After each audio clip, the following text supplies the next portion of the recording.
চলো আজকে আমি যেখানে যেখানে ঘুরবো তোমাদেরও কিন্তু সেইখানেই ঘোরাবো। তো এখন নিয়ে নিয়েছি টোটো, আর টোটোতে করে এখন আমরা দুজনা কিন্তু যাচ্ছি। কোথায় যাচ্ছি সেটা এক্ষুনি জানতে পারবে, একটু অপেক্ষা করো। তো তারপর দেখো এখানে আমি 20-40 টাকা বের করে নিয়েছি আমাদের আজকের এখনের ভাড়াটা। তো সেটা বের করে তারপর দেখো এখানে আমরা চলে এসেছি স্টেশনে, আর স্টেশনে এসেই আমরা এখান থেকে টিকিটটা কাটিয়ে নিলাম। তো টিকিটটা কোথা অবধি কাটিয়েছি সেটাও তোমরা জানতে পারবে। তো তারপর দেখো এখন যাচ্ছি যে প্ল্যাটফর্মে ট্রেন আছে সেখানেই। তো এখানে দেখতে পাচ্ছ তো ট্রেনটা কিন্তু আমাদের জন্যই অপেক্ষা করছে। তো যাই হোক, মজা করলাম, সিরিয়াসভাবে কিছু নিও না। এখন অনেকেই অনেক রকমভাবে মানে মন্তব্য করছে আর কি, বেশি কিছু বলাই চলবে না। তো তারপর দেখো এখানে ট্রেনটা ছেড়ে দিয়েছে, আর আমরা কিন্তু এখন যাচ্ছি। কোথায় যাচ্ছি সেটা বলবো, দাঁড়াও একটু অপেক্ষা করো। তার মধ্যে তোমরা কিছুটা আজ পেয়ে গেছো, তোমরা বুঝতে পারছো হয়তো।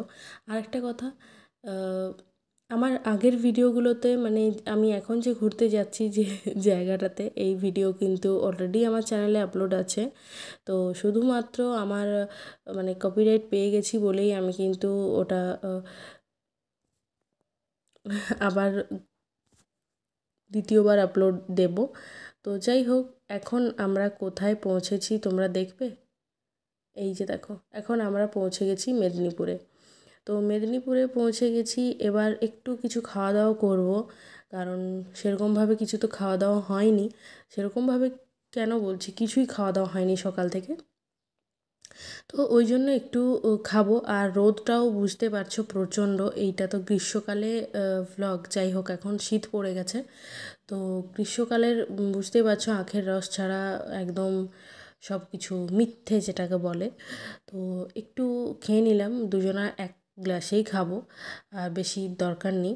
তো তারপর একটু ভারী খাবার, ভারী খুব ভারী নয়, যাই হোক একটু যাতে পেটটা ভরে। তো সেই জন্য আমরা এখানে দেখো ডিম টোস্ট নিয়ে নিয়েছি। ডিম টোস্ট বা ব্রেড টোস্ট যাই বলো না কেন। তো তারপর এখান থেকে কিন্তু আমাদের আবার টিকিট কাটতে হবে। তো ট্রেনটা একটু লেট আছে বলে আমরা এখানে একটু বসেছিলাম, আর বসেই দেখো তারপর আমাদের যখনই দেখলাম যে সময় হয়ে গেছে, তো এখান থেকে ঝালমুড়ির প্যাকেট একটা নিয়েছি, একটা লেজের প্যাকেট নিয়েছি।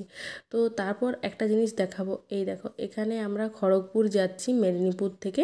তো সেখান থেকে আমাদের 5 টাকা করে ভাড়া নিয়েছে। এটা দেখে আমি তো পুরোই অবাক যে এরকমও হতে পারে। যাই হোক, তো খড়গপুরে আমরা নেমে গেছি। এবার কিন্তু এই লেজটা খাওয়ার জন্য আমার মনটা ছটপট করছে।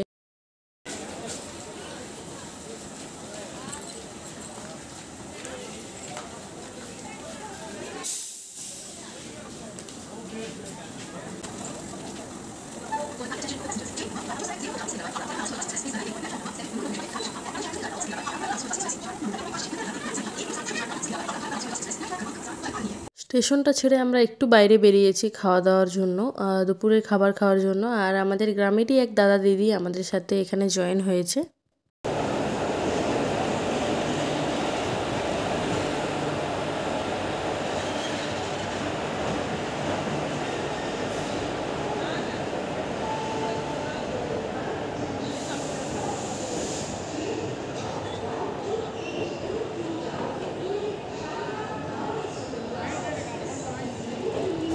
খড়গপুর থেকে একসঙ্গে 4 জনের টিকিট কাটা হয়েছে। তো এখন এখান থেকে আমরা যেখানে যাচ্ছি সেটা কিন্তু তোমরা জানতেই পারবে, ওখানে পৌঁছে আমি তোমাদের জানাবো। আর কটা ট্রেন চেঞ্জ হচ্ছে সেটা তোমরা লক্ষ্য রেখো।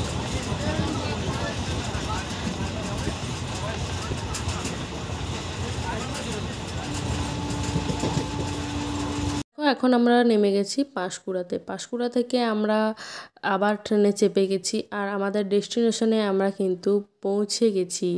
দেখো এখন এসেছি আমরা দীঘাতে, আমরা 4 জনা এসেছি। তো এখন আমরা হোটেল খুঁজতে ব্যস্ত, এদিক ওদিক চারিদিকে আমরা হোটেল খুঁজছিলাম। তো অবশেষে একটা হোটেলের হদিশ পাওয়া গেছে, আর সেখানেই আমরা যাচ্ছি। তো যাই হোক, আজকে রাতটা থাকতে পারলে বিরাট ব্যাপার হবে আমাদের মনে হয়। তো পরের দিনের কথাটা তো সেটা তখনই ওইখানে গিয়েই ঠিক হবে, মানে কদিন থাকবো কি। যাই হোক, তো এখন দেখো, এখন আমরা পৌঁছে গেছি প্রায় সেই জায়গার কাছেই। তো তারপর আমরা একটু ফ্রেশ হয়ে আর চলে এসেছি সমুদ্রের ধারে। এই যে দেখো এখানে স্টার ফিশ, তারপর আরও তোমরা কিছু দেখতে পারবে। তো এটা মরে গেছে বুঝলে, এইটা না, এটা দেখো বেঁচে আছে, একদম চলছে। তো যাই হোক, এখানে দেখো স্টার ফিশ, তারপর এখানে আছে জেলি ফিশ। এটাও আমার মনে হয় মরে গেছে, কি বেঁচে আছে আমি এটা ঠিক বুঝতে পারলাম না। আর তারপর আমরা চলে এসেছি এখানে রাত্রের ডিনার করতে। দাদা দিদিও ওই সাইডে বসে আছে, আমরাও এই সাইডে বসে আছি। আর দীঘা আসার মানে ভয়ঙ্কর অভিজ্ঞতা, সেটা সত্যি মানে বলার নয়। যাই হোক, এক প্লেটই চিকেন নিয়েছিলাম। কটা ট্রেন চেঞ্জ করেছি আমরা, সেটা তোমরা নিশ্চয়ই বুঝতে পেরেছো।